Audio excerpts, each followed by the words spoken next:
Selamat datang pada pertemuan kedua dari mata kuliah keperawatan jiwa 1. Pada pertemuan kedua ini kita akan membahas terkait proses terjadinya gangguan jiwa dalam perspektif keperawatan jiwa. Sebelum kita masuk kenapa sampai seseorang bisa mengalami gangguan jiwa, kita perlu tahu dulu apa itu sehat jiwa. Sehat jiwa menurut WHO itu tertera seperti yang ada di samping.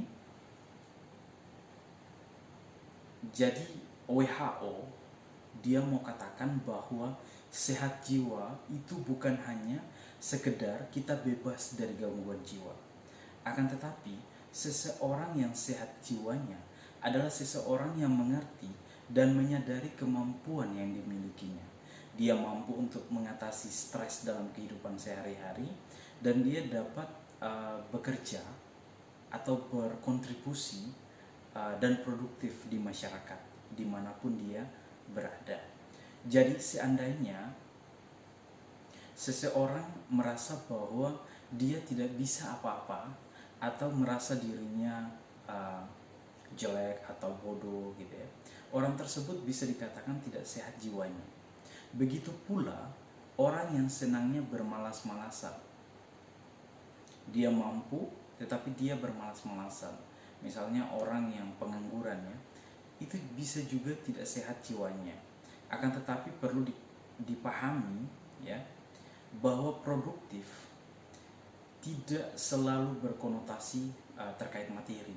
Artinya produktif itu ketika misalnya kita beribadah, kita menolong orang lain, kita bisa menulis buku, artikel, atau apapun yang kita bisa lakukan, itu termasuk dalam produktif.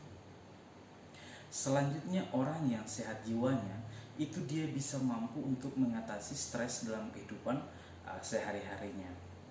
Jadi orang yang sehat jiwanya ketika menghadapi masalah itu dia bisa dan mampu untuk menyelesaikan atau mencari solusi terhadap masalah tersebut gitu ya. Dan orang yang sehat jiwanya itu dia mampu untuk berkontribusi di masyarakat apapun itu, dalam hal paling kecil pun itu dalam hal ini dia bisa berkontribusi, berarti dia sehat jiwanya. Sekarang kita masuk, coba teman-teman perhatikan gambar yang ada di samping. Pertanyaan saya adalah, kenapa mereka bisa seperti ini? Bagaimana prosesnya sampai mereka bisa seperti ini? Nah, inilah yang akan kita bahas lebih lanjut. Jadi pada umumnya orang beranggapan bahwa gangguan jiwa itu disebabkan oleh santet atau diguna-guna, atau itu orang bilang ada kekuatan-kekuatan supranatural gitu ya, yang membuat sampai seseorang itu mengalami gangguan jiwa. Akan tetapi sesungguhnya gangguan jiwa disebabkan oleh banyak faktor yang berinteraksi satu dengan yang lain. Jadi coba teman-teman perhatikan bagan yang ada di samping. Bagan itu menunjukkan bahwa banyak faktor terkait seseorang mengalami gangguan jiwa. Dan dalam hal ini gangguan jiwa itu dia multikausal, artinya banyak penyebabnya sampai seseorang bisa mengalami gangguan jiwa. Dan untuk faktor spesifik, Moore tahun 2003 mengatakan bahwa untuk faktor spesifik seseorang mengalami gangguan jiwa itu belum diketahui. Kita akan masuk pada faktor pertama, faktor pengalaman traumatis sebelumnya. Ada sebuah penelitian terbaru tahun 2019 oleh Croft, Heron, Teufel et al. Dan kawan-kawan. Mereka melakukan penelitian terhadap 4.000 pasien psikosis. Mereka menemukan bahwa pada usia 18 tahun 83,8% dari responden gitu ya, pernah mengalami trauma pada masa kecil. Penelitian ini juga menemukan responden yang mengalami 3 atau lebih trauma, jenis trauma seperti sexual abuse ya, terus ada tindakan yang kekerasan fisik, kekerasan seksual, terus kekerasan secara emosional dan bermacam-macam itu ya. Itu pada masa kanak-kanak berisiko 4,7 kali mengalami gejala psikotik.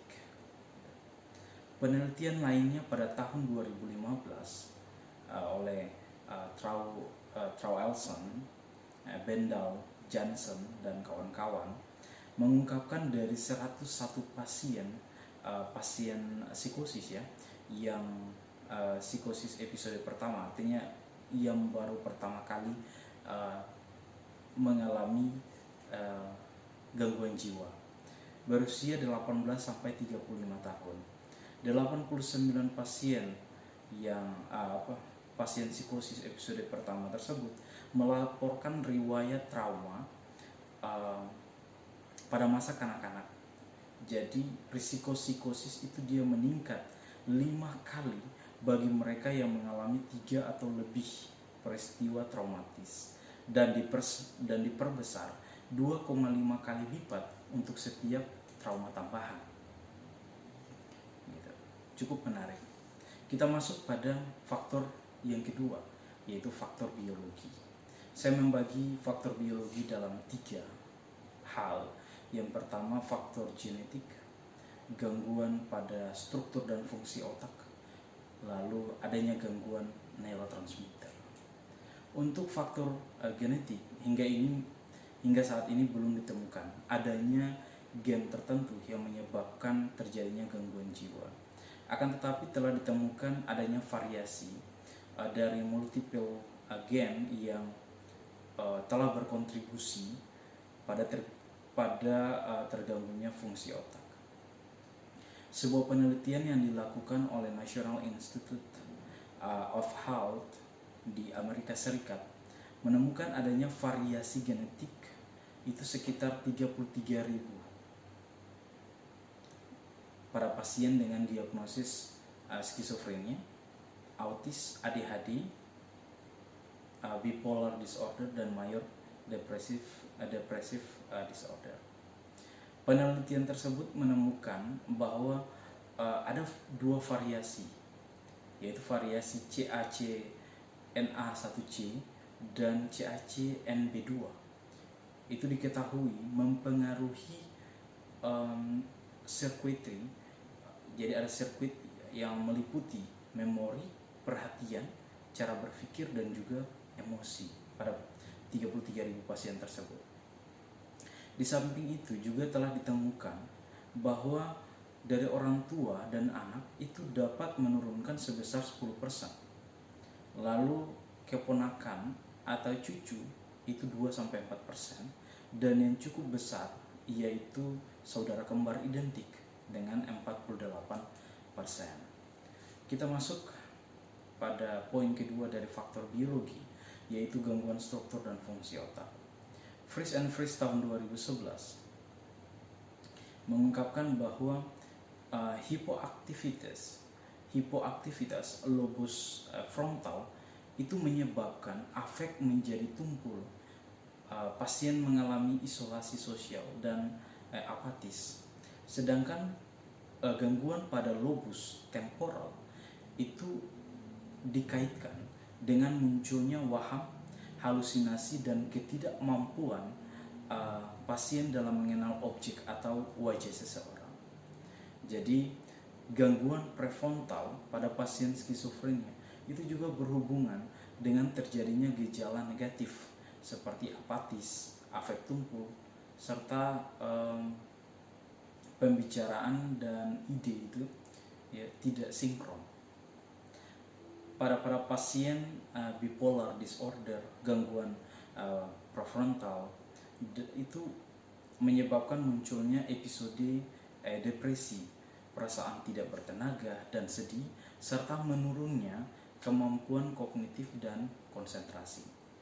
Pada disfungsi sistem limbik itu juga berkaitan erat dengan terjadinya waham, halusinasi serta gangguan emosi dan perilaku.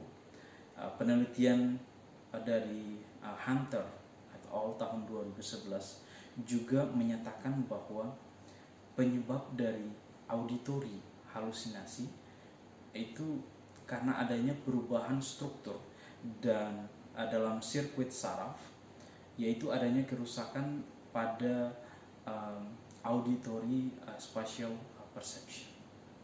Lalu poin ketiganya yaitu gangguan neurotransmitter. Kita tahu neurotransmitter adalah senyawa organik endogenus yang membawa sinyal di antara neuron. Jadi dialah yang membawa informasi dari satu neuron ke neuron lainnya.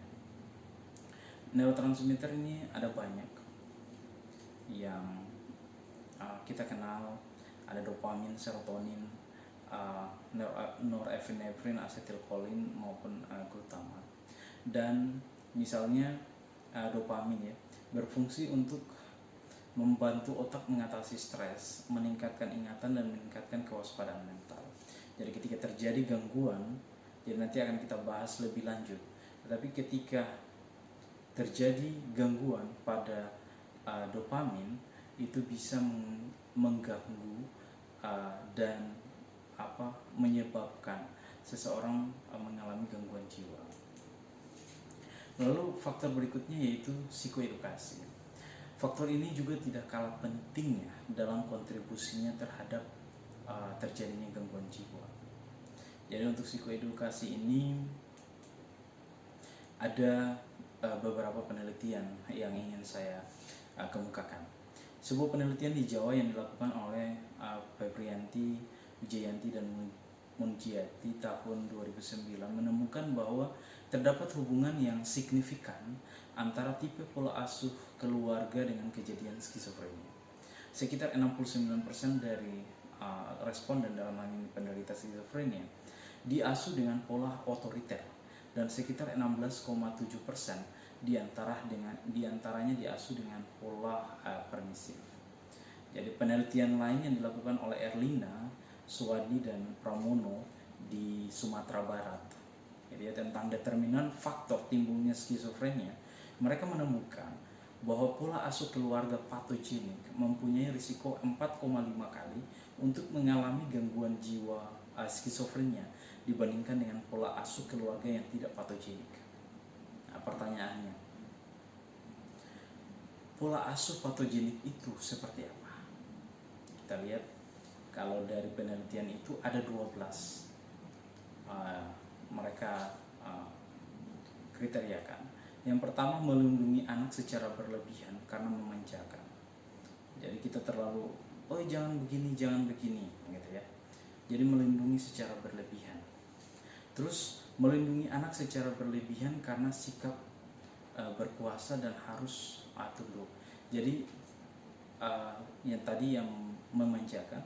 Yang kedua, kita melarang anak untuk melakukan apapun karena sikap berkuasa terhadap anak tersebut. Lalu yang ketiga, ada penolakan terhadap anak tersebut. Misalnya yang dari ketika inginnya sudah, anaknya misalnya sudah 3 orang perempuan, anak keempat, ketika di USG hasilnya juga anak perempuan, adanya penolakan, misalnya rejected child dari orang tua. Lalu menentukan norma-norma dan moral yang terlalu tinggi, artinya ini tidak boleh, ini tidak boleh, karena itu bertentangan dengan moral dan etika-etik. Nah, itu juga kadang dari penelitian ini itu termasuk dalam pola asuh patogenik. Lalu disiplin yang terlalu keras terhadap anak, lalu perselisihan antara ayah dan ibu, perceraian, ya, terus nilai-nilai yang ditanamkan kepada anak itu yang tidak bermoral, ya, tidak bagus. Lalu orang tua yang memiliki ingin cita-cita yang terlalu tinggi bagi si anak, artinya perfeksionis, ya, dan ambisi, misalnya bahwa kamu sebenarnya bisa masuk kedokteran, harus berjuang, harus sampai masuk kedokteran. Kalau tidak masuk kedokteran, saya tidak anggap sebagai anak saya lagi. misalnya seperti itu. Lalu yang terakhir, ayah dan ibu yang mengalami gangguan jiwa. Ya. Terus berkaitan dengan penelantaran anak, sebuah penelitian yang telah dilakukan oleh Schaeffer tahun 2007 pada 30 pasien wanita dengan skizofrenia. Mereka menemukan adanya korelasi yang bermakna antara anak-anak yang ditelantarkan baik secara fisik maupun mental dengan terjadinya gangguan jiwa. Pada analisis multivariabel, Schaeffer menemukan bahwa mereka yang mempunyai status ekonomi rendah berisiko 7,4 kali untuk menderita gangguan jiwa skizofrenia dibandingkan dengan mereka yang mempunyai status ekonomi tinggi. Artinya dari kelompok ekonomi rendah kemungkinan mempunyai risiko 7,4 kali lipat, artinya 7,4 kali lebih besar mengalami kejadian skizofrenia dibandingkan mereka yang dari kelompok ekonomi tinggi. Terus selanjutnya adalah faktor coping. Lazarus tahun 2006 menyatakan bahwa ketika seseorang mengalami masalah, maka secara umum ada dua strategi coping yang biasanya mereka lakukan. Yang pertama, problem solving focus coping, di mana individu secara aktif dia mencari penyelesaian dari masalah yang untuk menghilangkannya masalah yang ada, jadi tidak menimbulkan stres yang berkepanjangan. Sementara emotion focus coping itu individu melibatkan usaha-usaha, jadi mereka mengatur emosinya dalam rangka menyesuaikan diri dengan dampak yang akan timbul dari situasi yang penuh tekanan tadi. Jadi kadang-kala mereka lupa dengan masalah tersebut sehingga stresnya memang berkurang, tapi dia akan terpendam dalam masalahnya tidak terselesaikan, stresnya berkurang, lalu dia tersimpan dalam alam bawah sadarnya, dan itu bisa mengganggu kehidupannya sehari-hari. Jadi ketika timbul lagi masalah tersebut, ya dia tidak menghadapi, dia tidak memecahkan masalah tadi, gitu ya. Jadi kalau masalah itu secara berkembang, jadi kalau tidak diselesaikan, itu dia malah akan tersimpan dan menjadi stres. Dan ketika stres itu dia berkepanjangan, itu bisa menyebabkan terjadinya gangguan jiwa. Ya. Lalu ada faktor stresor psikososial, itu dia juga berkontribusi terhadap terjadinya gangguan jiwa. Seberapa berat stresor yang dialami seseorang itu sangat mempengaruhi respon dan coping mereka. Saya ambil contoh, seseorang yang mengalami stresor yang berat seperti kehilangan suami, kehilangan istri, kehilangan anak-anak, kayak misalnya yang terjadi baru-baru ini ya, jatuhnya pesawat Sriwijaya Air, gitu ya. Tentunya berbeda dengan seseorang yang hanya mengalami stresor karena terkena macet di jalan, gitu. Jadi banyaknya stresor dan seringnya mengalami sebuah stresor itu juga mempengaruhi respon dan coping. Jadi seseorang yang mengalami banyak masalah tentu berbeda dengan seseorang yang sedikit atau tidak punya masalah. Lalu faktor lingkungan. Faktor lingkungan ini coba kita membandingkan antara lingkungan di kota dengan lingkungan di pedesaan. Terus kita juga bandingkan anak-anak yang aktif ya di gereja terus atau di masjid ya dengan anak-anak jalanan, anak-anak geng motor. Jadi faktor lingkungan yang tidak aman, yang tidak suportif, faktor lingkungan yang membahayakan, yang bermusuhan, itu bisa itu juga dapat berkontribusi terjadinya gangguan jiwa. Lalu yang terakhir yaitu faktor pemahaman dan keyakinan agama. Sebuah studi etnografi ya, yang dilakukan oleh Saptandari tahun 2001 melamporkan bahwa lemahnya iman dan kurang ibadah itu dalam kehidupan sehari-hari berhubungan dengan kejadian gangguan jiwa. Penelitian lainnya oleh Suryani tahun 2011 juga menemukan adanya hubungan antara kekuatan iman dengan kejadian gangguan jiwa. Jadi pada pasien yang mengalami halusinasi pendengaran, halusinasinya tidak muncul kalau kondisi keimanannya kuat. Jadi terjawab sudah bagaimana proses terjadinya gangguan jiwa. Jadi terjadinya gangguan jiwa merupakan interaksi multiple faktor. Tidak bisa dikatakan bahwa orang ini mengalami gangguan jiwa karena adanya kerusakan pada otaknya. Tidak bisa seperti itu. Banyak faktor, banyak penyebab ya. Banyak faktor itu mereka saling berinteraksi baru bisa menyebabkan gangguan jiwa. Jadi tidak bisa spesifik kita bisa katakan bahwa seseorang mengalami gangguan jiwa karena ini. Itu tidak bisa. Jadi kesimpulannya bahwa gangguan jiwa dia terjadi karena interaksi dari multiple faktor yang telah saya jelaskan sebelumnya. Mungkin itu saja diskusi kita terkait proses terjadinya gangguan jiwa dalam perspektif keperawatan jiwa.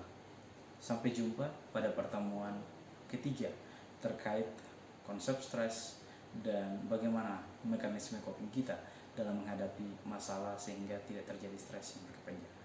Itu saja dari saya. Terima kasih. Salam sehat jiwa.